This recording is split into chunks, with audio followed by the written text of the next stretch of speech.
ಇದೀಗ ಸುಪ್ರಭಾತ 50 ಸುದ್ದಿಗಳನ್ನು ನೋಡ್ಕೊಂಡು ಬರೋಣ. ಬಿಜೆಪಿ ರಾಜ್ಯಾಧ್ಯಕ್ಷರ ಚುನಾವಣೆಗೆ ಕೌಂಟ್ ಡೌನ್ ಶುರುವಾಗಿದೆ. ಹೀಗಾಗಿ ರಾಜ್ಯಕ್ಕೆ ಎಂಟ್ರಿ ಕೊಟ್ಟಿದ್ದ ರಾಧಾ ಮೋಹನ್ ದಾಸ್ ನಿನ್ನೆ ಸರಣಿ ಸಭೆ ನಡೆಸಿದ್ರು. ನಿರೀಕ್ಷೆಯಂತೆ ಸಭೆಯಲ್ಲಿ ಮಾತನಾಡಿದ ಶಾಸಕರು ವಿಜೇಂದ್ರ ಪರ ಬ್ಯಾಟಿಂಗ್ ಮಾಡಿದ್ರೆ ಯತ್ನಾಳ್ ವಿರುದ್ಧ ಅಸಮಾಧಾನ ಸ್ಫೋಟಗೊಂಡಿತ್ತು. ಬಿವೈ ವಿಜೇಂದ್ರ ಮತ್ತು ಅವರ ಕುಟುಂಬವನ್ನ ಯತ್ನಾಳ್ ಟಾರ್ಗೆಟ್ ಮಾಡ್ತಾ ಇದ್ದಾರೆ ಅಂತ ಬಿವೈಬಿ ಬೆಂಬಲಿಗರು ದೂರಿದ್ರು. ವಿಜೇಂದ್ರ ವಯಸ್ಸಿನ ವಿಷಯ ಈಗ ಯಾಕೆ ಬೇಕು? ಯತ್ನಾಳ್ ಸಣ್ಣ ವಯಸ್ಸಿನಲ್ಲೇ ಕೇಂದ್ರ ಸಚಿವ ಆಗಿರ್ಲಿಲ್ವೇ? ಅದೇ ರೀತಿ ವಿಜೇಂದ್ರ ಅವರಿಗೂ ಅವಕಾಶ ಸಿಕ್ಕಿದೆ ಅಷ್ಟೇ. ವರಿಷ್ಠರು ಮಧ್ಯಪ್ರವೇಶ ಮಾಡಿ ಇದಕ್ಕೆ ಬ್ರೇಕ್ ಹಾಕಬೇಕು. ಹೀಗಾಗಿ ಎಲ್ಲಾ ಭಿನ್ನಮತಿಗಳಿಗೆ ಫುಲ್ ಸ್ಟಾಪ್ ಹಾಕಲೇಬೇಕು ಅಂತ ಶಾಸಕರು ಮನವಿ ಮಾಡಿದ್ರು. ವಿಜೇಂದ್ರ ಬಣದ ನಾಯಕರು ಯತ್ನಾಳ್ ವಿಷಯ ಪ್ರಸ್ತಾಪ ಮಾಡಿದ್ರು. ಇದಕ್ಕೆ ಗರಂ ಆದ ರಾಧಾ ಮೋಹನ್ ದಾಸ್, ಶಾಸಕ ಯತ್ನಾಳ್ ಮಾಡ್ತಾ ಇರೋದು ತಪ್ಪು, ಹೌದು ಅದೆಲ್ಲವನ್ನ ನೋಡೋದಕ್ಕೆ ಪಕ್ಷ ಇದೆ, ಹಾಗಾದ್ರೆ ನೀವೇನ್ ಮಾಡ್ತಾ ಇದ್ದೀರಾ ಅಂತ ಆಕ್ರೋಶ ವ್ಯಕ್ತಪಡಿಸಿದ್ರು. ಅಷ್ಟೇ ಅಲ್ಲ, ಚುನಾವಣೆ ವೇಳೆ ರೇಣುಕಾಚಾರ್ಯ ಮತ್ತು ಪ್ರೀತಂ ಗೌಡ ಮಾಡಿದ್ದೇನು, ಈ ಇಬ್ಬರು ನಾಯಕರು ಮಾಡಿದ್ದು ಏನಂತ ಪ್ರಶ್ನೆ ಮಾಡಿದ್ರು. ಎಲ್ಲವೂ ಸರಿ ಹೋಗುತ್ತೆ, ಮೊದಲು ಗುಂಪುಗಾರಿಕೆ ಬಿಡಿ ಅಂತ ಮಾಜಿ ಶಾಸಕರಿಗೆ ರಾಧಾ ಮೋಹನ್ ದಾಸ್ ಕಿವಿ ಮಾತು ಹೇಳಿದ್ರು. ಬಿಜೆಪಿ ರಾಜ್ಯಾಧ್ಯಕ್ಷ ಬಿವೈ ವಿಜೇಂದ್ರ ವಿರುದ್ಧ ಯತ್ನಾಳ್ ಬಣ ಉರಿದುರಿದು ಬೀಳ್ತಾ ಇದೆ. ಯತ್ನಾಳ್ ರಮೇಶ್ ಜಾರಕಿಹೊಳಿ ಬಳಿಕ ಹರಿಹರ ಶಾಸಕ ಬಿಪಿ ಹರೀಶ್ ರಾಜ್ಯಾಧ್ಯಕ್ಷರ ಹುದ್ದೆ ಬಗ್ಗೆ ಪ್ರಶ್ನೆ ಎತ್ತಿದ್ದಾರೆ. ಇದೀಗ ಸಿಟಿ ರವಿ ಪ್ರಕರಣ ಉಲ್ಲೇಖಿಸಿ ಬಿಜೆಪಿ ಶಾಸಕ ಅಭಯ್ ರಾಜ್ಯ ನಾಯಕತ್ವ ವಿಫಲವಾಗಿದೆ ಅಂತ ಅಸಮಾಧಾನ ಹೊರಹಾಕಿದ್ದಾರೆ. ಯತ್ನಾಳ್ ತಮ್ಮ ಬಲ ಹೆಚ್ಚಿಸಿಕೊಂಡು ರಾಜ್ಯಾಧ್ಯಕ್ಷ ಚುನಾವಣೆಗೆ ಸಜ್ಜಾಗ್ತಾ ಇದ್ದಾರೆ.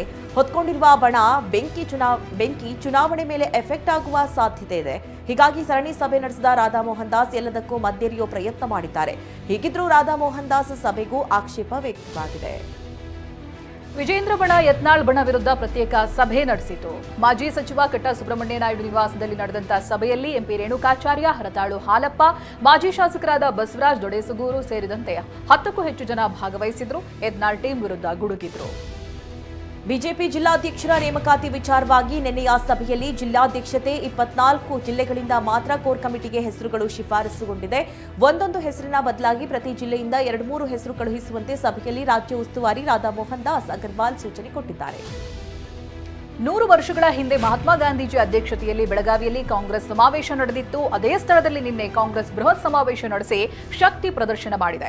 ಜೈ ಬಾಪು, ಜೈ ಭೀಮ್, ಜೈ ಸಂವಿಧಾನ ಹೆಸರಿನಲ್ಲಿ ಬೆಳಗಾವಿಯ ಸಿಪಿಎನ್ ಮೈದಾನದಲ್ಲಿ ನಡೆದ ಸಮಾವೇಶದಲ್ಲಿ ಎಐಸಿಸಿ ಅಧ್ಯಕ್ಷ ಮಲ್ಲಿಕಾರ್ಜುನ್ ಖರ್ಗೆ, ಸಂಸದೆ ಪ್ರಿಯಾಂಕಾ ಗಾಂಧಿ, ಸಿಎಂ ಸಿದ್ದರಾಮಯ್ಯ, ಡಿಸಿಎಂ ಡಿಕೆ ಶಿವಕುಮಾರ್ ಮತ್ತೆ ಸರ್ಕಾರದ ಸಚಿವರು ಭಾಗಿಯಾಗಿದ್ದರು. ಅನಾರೋಗ್ಯದ ಹಿನ್ನೆಲೆ ರಾಹುಲ್ ಗಾಂಧಿ ಕಾರ್ಯಕ್ರಮದಲ್ಲಿ ಪಾಲ್ಗೊಂಡಿರಲಿಲ್ಲ. ಗಾಂಧಿ ಭಾರತ್ ಸಮಾವೇಶದಲ್ಲಿ ಮಾತನಾಡಿದ ಸಂಸದೆ ಪ್ರಿಯಾಂಕಾ ಗಾಂಧಿ, ಸಂವಿಧಾನ ವಿಚಾರವಾಗಿ ಕೇಂದ್ರ ಬಿಜೆಪಿ ವಿರುದ್ಧ ಹರಿಹಾಯ್ದರು. ಬಾಬಾ ಸಾಹೇಬ್ ಅಂಬೇಡ್ಕರ್ ಅವರಿಗೆ ಸಂಸತ್ನಲ್ಲಿ ಅವಮಾನ ಮಾಡಿದ್ದಾರೆ. ಬಾಬಾ ಸಾಹೇಬ್ ಅಂಬೇಡ್ಕರ್ ಅವರಿಗೆ ಅವಮಾನ ಮಾಡಿದ ಅಮಿತ್ ಶಾ ಅವರು ಪ್ರಜಾಪ್ರಭುತ್ವಕ್ಕೆ ಅಪಮಾನ ಮಾಡಿದ್ದಾರೆ. ದೇಶಕ್ಕೆ ಹೋರಾಡಿದ, ಬಲಿದಾನ ಮಾಡಿದ ಸ್ವಾತಂತ್ರ್ಯ ಹೋರಾಟಗಾರರಿಗೆ ಅಪಮಾನ ಮಾಡಿದ್ದಾರೆ ಎಂದಿದ್ದಾರೆ. ಬಿಜೆಪಿಯವರು ಆರ್ಎಸ್ಎಸ್ನವರು ಸಂವಿಧಾನ ಸುಟ್ರು ಅಂತ ಮಲ್ಲಿಕಾರ್ಜುನ್ ಖರ್ಗೆ ಗುಡುಗಿದ್ದಾರೆ. ಬಿಜೆಪಿ ನಮ್ಮಲ್ಲೇ ಜಗಳ ತಂದಿಡುವಂತ ಕೆಲಸ ಮಾಡ್ತಾ ಇದೆ.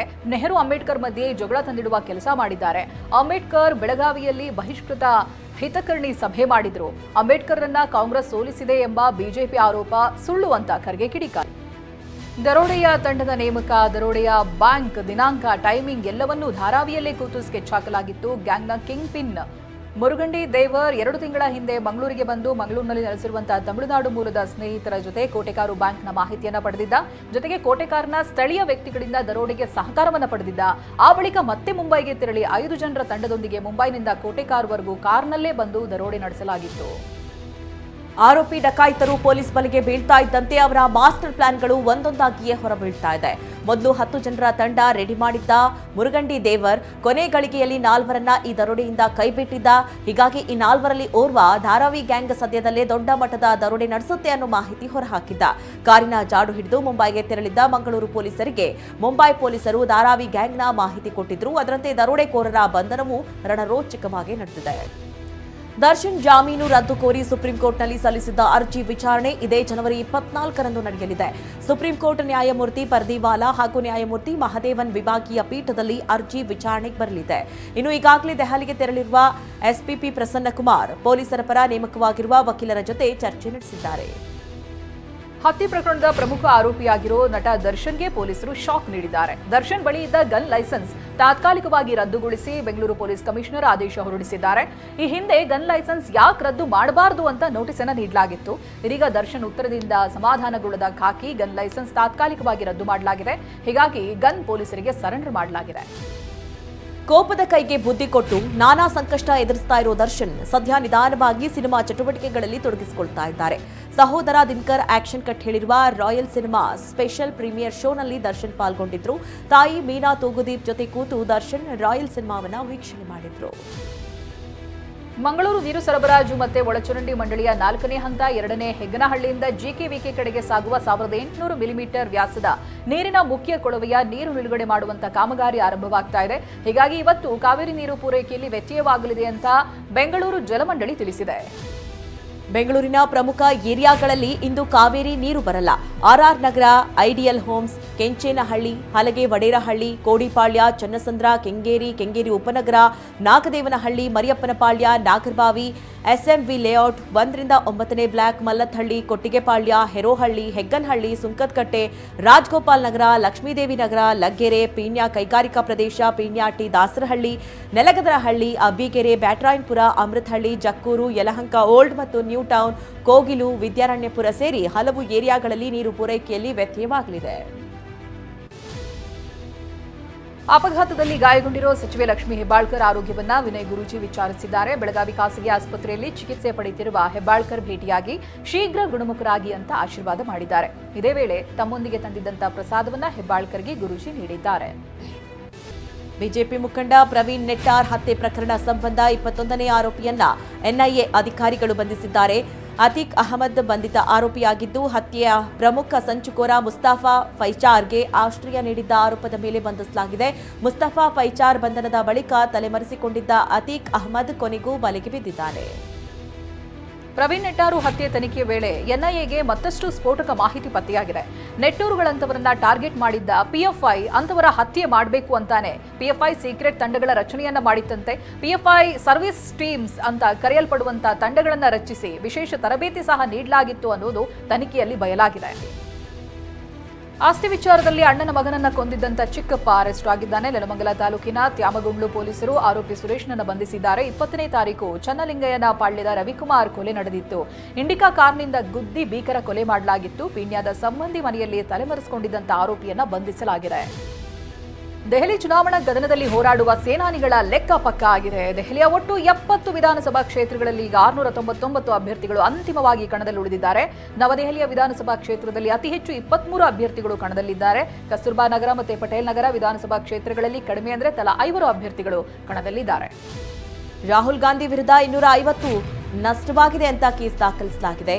ರಾಹುಲ್ ಅವರಿಂದ ನನ್ನ 1 ಲೋಟ ಹಾಲು ಕೆಳಗೆ ಬಿದ್ದಿದೆ, ಇದರಿಂದ 250 ರೂಪಾಯಿ ನಷ್ಟವಾಗಿದೆ ಅಂತ ಆರೋಪಿಸಿ ಬಿಹಾರದ ಮುಖೇಶ್ ಚೌಧರಿ ದೂರು ಕೊಟ್ಟಿದ್ದಾರೆ. ಬಿಜೆಪಿ ದೆಹಲಿ ವಿಧಾನಸಭಾ ಚುನಾವಣೆಯ 2ನೇ ಪ್ರಣಾಳಿಕೆಯನ್ನ ಬಿಡುಗಡೆ ಮಾಡಿದೆ. ಬಿಜೆಪಿ ಅಧಿಕಾರಕ್ಕೆ ಬಂದರೆ ಸರ್ಕಾರಿ ಶಿಕ್ಷಣ ಸಂಸ್ಥೆಗಳಲ್ಲಿ ಬಡ ವಿದ್ಯಾರ್ಥಿಗಳಿಗೆ ಕೆಜಿಯಿಂದ ಪಿಜಿಯವರೆಗೂ ಉಚಿತ ಶಿಕ್ಷಣ ನೀಡುವುದಾಗಿ ಭರವಸೆ ನೀಡಿದೆ. ಪ್ರಣಾಳಿಕೆ ಬಿಡುಗಡೆ ಮಾಡಿದ ಅನುರಾಗ್ ಠಾಕೂರ್ ಅವರು ಆರೋಗ್ಯ ಮತ್ತು ಟ್ರಾಫಿಕ್ ಸಮಸ್ಯೆಗಳನ್ನು ಪರಿಹರಿಸುವ ಭರವಸೆಯನ್ನ ಕೂಡ ಕೊಟ್ಟಿದ್ದಾರೆ. ಬಿಜೆಪಿಗೆ ಮತ ಹಾಕಿದ್ರೆ ಹಾಲಿ ಯೋಜನೆಗಳು ಬಂದ್ ಮಾಡ್ತಾರೆ ಅಂತ ಆಪ್ ನಾಯಕ ಕೇಜ್ರಿವಾಲ್ ಹೇಳಿದ್ದಾರೆ. ಬಿಜೆಪಿಗೆ ವೋಟ್ ಮಾಡಿ ಅವರು ಅಧಿಕಾರಕ್ಕೆ ಬರ್ತಾ ಇದ್ದಂತೆ ಮೊಹಲ್ಲಾ ಕ್ಲಿನಿಕ್ ಬಂದ್ ಮಾಡ್ತಾರೆ, ಮಹಿಳೆಯರಿಗೆ ಉಚಿತ ಬಸ್ ಪ್ರಯಾಣ ನಿಲ್ಲಿಸ್ತಾರೆ, ನೀವು ಬಸ್ ಪ್ರಯಾಣಕ್ಕೆ ಹಣ ನೀಡಬೇಕಾಗತ್ತೆ ಅಂತ ಹೇಳಿದ್ದಾರೆ. ಪ್ರಯಾಗ್ರಾಜ್ನಲ್ಲಿ ಇಂದು ಯುಪಿ ಸಿಎಂ ಯೋಗಿ ಆದಿತ್ಯನಾಥ್ ನೇತೃತ್ವದಲ್ಲಿ ಸಂಪುಟ ಸಭೆ ನಡೆಯಲಿದೆ. ಸರ್ಕಾರದ ಎಲ್ಲ 54 ಸಚಿವರು ಭಾಗಿಯಾಗಲಿದ್ದು ಅನೇಕ ಯೋಜನೆ ಮತ್ತು ಪ್ರಸ್ತಾವನೆಗಳಿಗೆ ಅನುಮೋದನೆ ನೀಡುವಂತ ಸಾಧ್ಯತೆ ಇದೆ. ಇದಾದ ನಂತರ ಯೋಗಿ ಇಡೀ ಸಚಿವ ಸಂಪುಟದೊಂದಿಗೆ ತ್ರಿವೇಣಿ ಸಂಗಮದಲ್ಲಿ ಪುಣ್ಯ ಸ್ನಾನ ಮಾಡಲಿದ್ದಾರೆ. ಈ ಹಿಂದೆ 2019ರ ಕುಂಭಮೇಳದ ಸಮಯದಲ್ಲಿ ತಮ್ಮ ಇಡೀ ಕ್ಯಾಬಿನೆಟ್ನೊಂದಿಗೆ ಸಂಗಮದಲ್ಲಿ ಸ್ನಾನ ಮಾಡಿದ್ರು. ಮಹಾಕುಂಭದಲ್ಲಿ ಮುಂದಿನ 2 ವಾರ ಗಣ್ಯ ವ್ಯಕ್ತಿಗಳು ಪುಣ್ಯ ಸ್ನಾನ ಮಾಡುವ ಸಾಧ್ಯತೆ ಇದೆ. ಜನವರಿ 29ರಂದು ಮೌನಿ ಅಮಾವಾಸ್ಯೆಯಂದು ಮತ್ತು ಫೆಬ್ರವರಿ 5ರಂದು ವಿವಿಐಪಿಗಳು ಪುಣ್ಯ ಸ್ನಾನ ಮಾಡುವ ಸಾಧ್ಯತೆ ಇದೆ. ರಾಷ್ಟ್ರಪತಿ ದ್ರೌಪದಿ ಮುರ್ಮು, ಪ್ರಧಾನಿ ಮೋದಿ ಮತ್ತು ಕೇಂದ್ರ ಗೃಹ ಸಚಿವ ಅಮಿತ್ ಶಾ ಸೇರಿದಂತೆ ಹಲವು ವಿವಿಐಪಿಗಳು ಆಗಮಿಸುವ ಸಾಧ್ಯತೆ ಇದೆ. ಭಾರತದ 2ನೇ ಅತಿದೊಡ್ಡ ಶ್ರೀಮಂತರಾದ ಗೌತಮ್ ಅದಾನಿ ಪ್ರಯಾಗ್ರಾಜ್ನಲ್ಲಿ ನಡೀತಾ ಇರುವಂತಹ ಮಹಾಕುಂಭಮೇಳದಲ್ಲಿ ಪಾಲ್ಗೊಂಡಿದ್ದಾರೆ. ಗಂಗಾ ನದಿಯಲ್ಲಿ ಸ್ನಾನ ಮಾಡಿ ಗಂಗೆಗೆ ಪೂಜೆ ಸಲ್ಲಿಸಿದ್ದಾರೆ. ತಮ್ಮ ಕುಟುಂಬ ಸಮೇತ ತೆರಳಿದ್ದ ಅವರು ಉತ್ತರ ಪ್ರದೇಶದ ರಾಜ್ಯದ ಆಡಳಿತವನ್ನ ಪ್ರಶಂಸಿಸಿದ್ದಾರೆ. ಪತ್ನಿ, ಮಗ, ಸೊಸೆ ಮೊದಲಾದವರ ಕುಟುಂಬದ ಸದಸ್ಯರು ಜೊತೆಗಿದ್ದು ಪ್ರಾರ್ಥನೆ ಸಲ್ಲಿಸಿದ್ದಾರೆ. ಕೆಲಸದ ಅವಧಿ ಕುರಿತ ಹೇಳಿಕೆ ವಿವಾದವನ್ನ ತೆರೆ ಎಳೆಯಲು ಇನ್ಫೋಸಿಸ್ ಸಂಸ್ಥಾಪಕ ನಾರಾಯಣ ಮೂರ್ತಿ ಪ್ರಯತ್ನಿಸಿದ್ದಾರೆ. ಈ ಬಗ್ಗೆ ಮಾತನಾಡಿರುವ ಅವರು, ಯಾರು ಕೂಡ ಯಾವುದನ್ನ ಬೇರೆಯವರಿಗೆ ಹೇಳಬಾರದು ಅಂದಿದ್ದಾರೆ. ನಾನು ಬೆಳಿಗ್ಗೆ 6:20ಕ್ಕೆ ಆಫೀಸ್ಗೆ ಹೋಗ್ತಾ ಇದ್ದೆ, ಅಲ್ಲಿಂದ ರಾತ್ರಿ 8:30ಕ್ಕೆ ಬರ್ತಾ ಇದ್ದೆ. ಆದರೆ ಹಾಗೆ ಮಾಡ್ತಾ ಇದ್ದದ್ದು ತಪ್ಪು ಅಂತ ಯಾರೂ ಹೇಳಲು ಆಗಲ್ಲ. ಎಷ್ಟು ಅವಧಿ ಕೆಲಸ ಮಾಡಬೇಕು ಅನ್ನೋದು ವೈಯಕ್ತಿಕ ಆಯ್ಕೆ, ಅದನ್ನ ಸಾರ್ವಜನಿಕ ಚರ್ಚೆಗೆ ತರಬಾರದು ಅಂದಿದ್ದಾರೆ. ಭಾರತ ಮತ್ತು ಇಂಗ್ಲೆಂಡ್ ನಡುವಿನ ಟಿ20 ಸರಣಿ ಇಂದಿನಿಂದ ಆರಂಭವಾಗಲಿದೆ. ಸರಣಿಯಲ್ಲಿ ಮೊದಲಿಗೆ 5 ಪಂದ್ಯಗಳ ಟಿ20 ಪಂದ್ಯ ನಡೆಯಲಿದೆ. ಭಾರತ ತಂಡವನ್ನು ಸೂರ್ಯಕುಮಾರ್ ಯಾದವ್ ಮುನ್ನಡೆಸಲಿದ್ದಾರೆ. ಉಭಯ ತಂಡದಲ್ಲಿ ಬಲಿಷ್ಠ ಆಟಗಾರರ ದಂಡೆ ಇದ್ದು, ಕೋಲ್ಕತಾದ ಈಡನ್ಸ್ ಗಾರ್ಡನ್ನಲ್ಲಿ ನಡೆಯುವ ಇವತ್ತಿನ ಪಂದ್ಯ ಅಭಿಮಾನಿಗಳಿಗೆ ಸಖತ್ ಕಿಕ್ ಕೊಡಲಿದೆ. 10 ವರ್ಷಗಳ ಬಳಿಕ ರಣಜಿ ಟ್ರೋಫಿ ಪಂದ್ಯದಲ್ಲಿ ಆಡುವುದಕ್ಕೆ ಟೀಂ ಇಂಡಿಯಾದ ಕ್ಯಾಪ್ಟನ್ ರೋಹಿತ್ ಶರ್ಮಾ ಸಜ್ಜಾಗಿದ್ದಾರೆ. ಇದೇ ಜನವರಿ 23ರಿಂದ ಮುಂಬೈ ತಂಡದಲ್ಲಿ ರೋಹಿತ್ ಬ್ಯಾಟ್ ಬೀಸಲಿದ್ದಾರೆ. ಈ ಮೂಲಕ ಮತ್ತೆ ಫಾರ್ಮ್ಗೆ ಮರಳುವ ವಿಶ್ವಾಸದಲ್ಲಿರುವ ರೋಹಿತ್ ಶರ್ಮಾ ನೆಟ್ಸ್ನಲ್ಲಿ ಭರ್ಜರಿ ಸಮರಾಭ್ಯಾಸ ನಡೆಸಿದ್ದಾರೆ. 2028ರಿಂದ ಕ್ರಿಕೆಟ್ ಕ್ರೀಡೆ ಒಲಿಂಪಿಕ್ಸ್ಗೆ ಸೇರ್ಪಡೆಯಾಗಲಿದೆ. ಈ ಸಂಬಂಧ ಚರ್ಚಿಸೋಕೆ ಅಂತಾರಾಷ್ಟ್ರೀಯ ಒಲಿಂಪಿಕ್ಸ್ ಕಮಿಟಿಯ ಅಧ್ಯಕ್ಷ ಹಾಗೂ ಬಿಐಸಿಸಿ ಅಧ್ಯಕ್ಷ ಜೈ ಶಾ ಭೇಟಿಯಾಗಿ ಚರ್ಚೆ ಮಾಡಿದ್ದಾರೆ. ಕಿಚ್ಚ ಸುದೀಪ್ ನಟನೆಯ ಮ್ಯಾಕ್ಸ್ ಸಿನಿಮಾ ಬಾಕ್ಸ್ ಆಫೀಸ್ನಲ್ಲಿ ಅಬ್ಬರಿಸ್ತಾ ಇದೆ. ಫ್ಯಾಮಿಲಿ ಆಡಿಯನ್ಸ್ ಮ್ಯಾಕ್ಸ್ ಸಿನಿಮಾ ಥಿಯೇಟರ್ಗೆ ಬಂದು ಕಣ್ತುಂಬಿಕೊಳ್ತಾ ಇದ್ದು ಸಕ್ಸಸ್ಫುಲ್ ರನ್ನಿಂಗ್ ಆಗ್ತಾ ಇದೆ. ಇದೀಗ 25 ದಿನಗಳನ್ನು ಪೂರೈಸಿದ ಮ್ಯಾಕ್ಸ್ ಸಿನಿಮಾ, ಹೀಗಾಗಿ ಮ್ಯಾಕ್ಸಿಮಮ್ ಹಿಟ್ ಅಂತ ಕೇಕ್ ಮೇಲೆ ಬರೆಸಿ ಸೆಲೆಬ್ರೇಟ್ ಮಾಡಿದ್ದಾರೆ ಕಿಚ್ಚ ಸುದೀಪ್. ಇತ್ತೀಚೆಗೆ ಸ್ಯಾಂಡಲ್ವುಡ್ನಲ್ಲಿ ಪ್ರೇಕ್ಷಕರ ಬ್ರೈನ್ಗೆ ಕೆಲಸ ಕೊಡೋ ಸಿನಿಮಾಗಳು ಹೆಚ್ಚಾಗಿ ಬರ್ತಾ ಇದೆ. ಇದೀಗ ಬ್ರೈನ್ ಸ್ಕ್ಯಾಮಿಂಗ್ ಸಿನಿಮಾ ಅಂತ ಹೇಳಿಕೊಂಡು ತೆರೆ ಮೇಲೆ ಬರ್ತಾ ಇರುವ ಸಿನಿಮಾ ಕಾಡು ಮಳೆ. ಇದೊಂದು ಟೈಮ್ ಲೂಪ್ ಸಿನಿಮಾ ಆಗಿದ್ದು, ಟ್ರೇಲರ್ ಇಂಟ್ರೆಸ್ಟಿಂಗ್ ಆಗಿ ಮೂಡಿ ಬಂದಿದೆ. ಅರ್ಥ ಹಾಗೂ ಸಂಗೀತ ಸಿನಿಮಾದಲ್ಲಿ ನಾಯಕಿಯರಾಗಿ ಕಾಣಿಸಿಕೊಂಡಿದ್ದು, ಇದೇ ಜನವರಿ 31ಕ್ಕೆ ಸಿನಿಮಾ ರಿಲೀಸ್ ಆಗ್ತಾ ಇದೆ. ಅನಾರೋಗ್ಯದ ಕಾರಣ ಸರ್ಜರಿಗಾಗಿ ಅಮೆರಿಕಾಗೆ ತೆರಳಿದ್ದ ಶಿವಣ್ಣ ಗುಣಮುಖರಾಗಿ ಇದೇ 26ಕ್ಕೆ ಬೆಂಗಳೂರಿಗೆ ವಾಪಸ್ ಆಗ್ತಾ ಇದ್ದಾರೆ. ಹೀಗಾಗಿ ಅಂದು ಬೆಳಿಗ್ಗೆ 9 ಗಂಟೆಗೆ ಶಿವಣ್ಣನ ಶ್ರೀಮುತ್ತು ನಿವಾಸದಲ್ಲಿ ಅಭಿಮಾನಿಗಳು ಭರ್ಜರಿಯಾಗಿ ಶಿವಣ್ಣನನ್ನು ಸ್ವಾಗತಿಸುವುದಕ್ಕೆ ಸಜ್ಜಾಗಿದ್ದಾರೆ.